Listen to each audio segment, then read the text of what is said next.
بسم اللہ الرحمن الرحیم۔ شروع کرتا ہوں اللہ پاک کے ببرکت نام سے۔ آپ دیکھ رہے ہیں یوٹیوب چینل نیدو ٹی وی۔ میں ہوں آپ کا میزبان نوید۔ آج ہم پڑھیں گے پیج نمبر 227 اور 228۔ 1992 میں عراق پر 34 ملکوں کا حملہ۔ 1992 میں امریکہ بما 33 ممالک کے عراق پر حملہ آور ہوا۔ دنیا کی یہ پہلی اور بڑی لڑائی تھی جس میں بارود کا اتنا زیادہ استعمال ہوا۔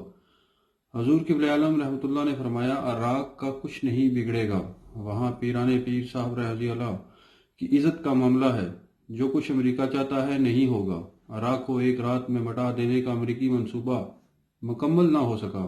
حضور پیران پیر صاحب رضی اللہ عنہ کی توجہ اور حضور قبلہ عالم رحمۃ اللہ کی قوت لسانی کی برکت سے عراق قائم و دائم ہے۔ ٹرک ڈرائیور کے متعلق نشاندہی۔ خلیفہ رب نواز صاحب کا بیان ہے کہ 1995 کے سالانہ عرس مبارک کے فوری بعد دربار شریف بوسا پہنچانا تھا۔ سڑک کے متعلق پریشانی تھی۔ دربار شریف سے وابستگی والے ٹرک اپنی ڈیوٹی عرس مبارک پر کر چکے تھے۔ میں نے سوچا کوئی اور ٹرک کرایہ پر پکڑ لیتا ہوں۔ علاقے میں ایک گاؤں میں ٹرک کی تلاش میں گیا۔ وہاں سے پتہ چلا کہ ٹرک کا مالک اور ڈرائیور محمد بنارس دوسرے گاؤں نماز جنازہ ادا کرنے گیا ہے۔ چنانچہ ادھر متعلقہ گاؤں پہنچا، وہاں بھی بنارس نہ ملا۔ وہاں سے مایوس واپس آ کر چکوال روڈ ڈوک امب کے قریب سڑک پر واقع ایک پلی پر کھڑے ہو کر دربار عالیہ کی طرف منہ کر کے فریاد پیش کی کہ حضور دربار شریف کے مال کے لیے بوسے کی اشد ضرورت ہے۔ ٹرک کا مالک مجھے نہیں مل رہا۔ حضور قبلہ عالم رحمۃ اللہ کی آواز مبارک کانوں میں سنائی دی کہ رب نواز ادھر بازار میں عزیز نام کا آدمی ہے، سریے والا، اس کے پاس آپ کا ڈرائیور بیٹھا ہے۔ بازار اور پلی کوئی 100 گز کا فاصلہ ہے، مگر وہ سے زماں کی قوت سماعت اور شرف سماعت بخشنے پہ لاکھوں بار قربان جاؤں۔ میں ادھر سے پلی پر کھڑا ہو کر گزارش کرتا ہوں، جناب محمولات کی وجہ سے دروازے مبارک بھی بند ہے۔ ادھر حضور کی آواز سنتا ہوں کہ ادھر بازار میں عزیز نام کا آدمی ہے، سریے والا، یعنی عزیز کی دکان پر لوہے کا سامان سریا وغیرہ ملتا ہے۔ چنانچہ تلاش کے بعد عزیز کی دکان تک پہنچا تو دیکھا بنارس کرسی پر بیٹھا چائے پی رہا ہے۔ اس سے بات کی، ٹرک لیا اور دربار شریف بوسا پہنچایا۔ ملاقات پر بیٹھتے ہی حضور قبلہ عالم رحمۃ اللہ فرماتے ہیں، رب نواز چند دنوں بعد بوسا پہنچ جاتا، کیوں اتنی بے قراری کی؟ کوئی حرج نہ تھا، چند دن بعد بوسا آ جاتا، ساتھ ہی دعا کے لیے دستے شفقت دراز فرمائے۔ ٹرک کے متعلق فریاد اور فریاد رسی۔ 1979 میں افغانستان سے آئے ہوئے افغان مہاجرین کا کیمپ دربار شریف کے قریب لگا۔ ان کے پاس مال مویشی بہت تھے۔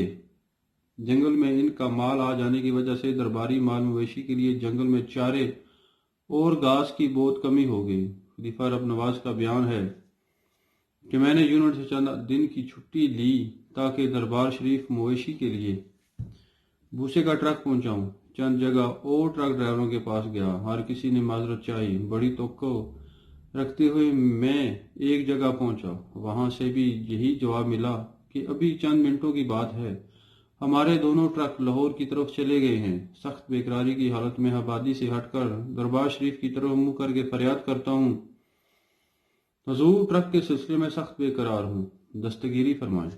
ادھر سے میری فریاد، ادھر سے فریاد رسی ایسے فرمائی کہ عین اس وقت جس وقت میں دستگیری کے لیے عرض گزار ہو رہا تھا، حضور قبلہ عالم رحمۃ اللہ نماز ظہر ادا فرما رہے تھے اور نماز ظہر ادا فرما کر مسجد سے نکل رہے تھے۔ مسجد سے نیچے گھاس والے پلاٹ میں آپ رک کر فرماتے ہیں، میرا رب نواز ٹرک کے سلسلے میں سخت پریشان ہے، خدا اس کی مدد فرمائے۔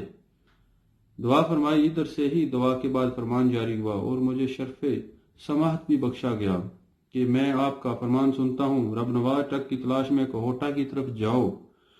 چنانچہ ادھر ہی سے میں کوہٹا رسلدار محمد کمال صاحب کے ہاں پہنچا۔ ان کے دونوں بھائیوں محمد الیاس اور محمد ریاض کے پاس ٹرک تھے۔